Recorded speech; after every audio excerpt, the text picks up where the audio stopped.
होगा, लेकिन कई गांव के लोग ऐसे हैं कोरबा में जहां पर हाथी को वो साथी इसलिए नहीं मान पा रहे हैं क्योंकि हाथी से उनको नुकसान ज्यादा हो रहा है।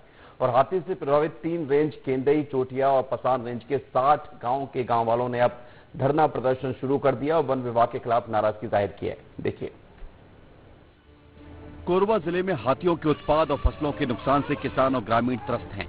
जिसके बाद ग्रामीणों ने वन विभाग के खिलाफ मोर्चा खोल दिया है और चोटिया के सड़क किनारे धरना प्रदर्शन शुरू किया।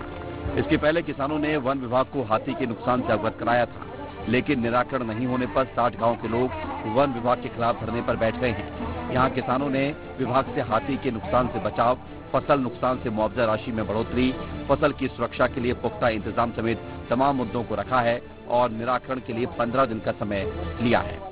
लगभग 70% गांव यहाँ के हाथियों से प्रभावित हैं और वर्ष 2017 दिसंबर से लेकर आज दिनांक तक लगातार हाथियों से यह क्षेत्र प्रभावित है, जिसमें फसलों का नुकसान होता है, जन क्षति होती है, पशुओं की क्षति होती है और तमाम प्रकार की समस्याएं हाथियों के विचरण से क्षेत्र में समस्या पैदा हो रहा है। इसको लेकर के हम लोग शांतिपूर्ण तरीके से धरना प्रदर्शन के करते हुए अपनी मांग को रखने का प्रयास किया। घर तो रहे हैं, मैं महागरीब हूँ और कुछ नहीं है, खेती न बारी, खाली न बारी मजदूरी करता हूँ और खातों की तो। अब उधर अधिकारी क्या कुछ कह रहे हैं वो भी आप सुन लीजिए। कुछ बिंदु ऐसे थे जो हमारे स्तर पे समाधान करने लायक थे, तो कुछ बिंदु ऐसा था जो शासन के स्तर पे समाधान करने लायक थे। कुछ बिंदुओं में ये था जैसे कि फसल का मुआवजा, तो फसल का मुआवजा जितना निर्धारित है राज्य सरकार के द्वारा उतना हम मुआवजा अभी तक देते आए हैं, लेकिन वर्तमान परिवेश में वो मुआवजा राशि कम पड़ रही है, ऐसा इन लोगों का कहना है।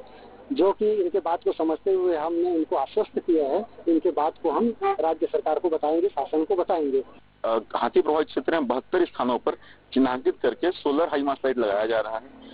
अन्य स्थान 2 स्थानों पर लालपुर एवं खड़पड़ी में एलिफेंट रेस्क्यू सेंटर भी बनाया गया है और दिन रात रोस्टर वाइज अपना ड्यूटी कर रहे हैं हाथी प्रभावित क्षेत्र में और मानव हाथी द्वंद को कम करने का प्रयास किया जा रहा है। कुल मिलाकर हाथियों से किसान और ग्रामीण परेशान हैं और अपनी मांगों को लेकर 60 गांव के किसान अब धरना प्रदर्शन कर रहे हैं। ब्यूरो रिपोर्ट, विस्तार न्यूज। और इसी के साथ इस बुलेटिन में इतना ही। बाकी खबरों के लिए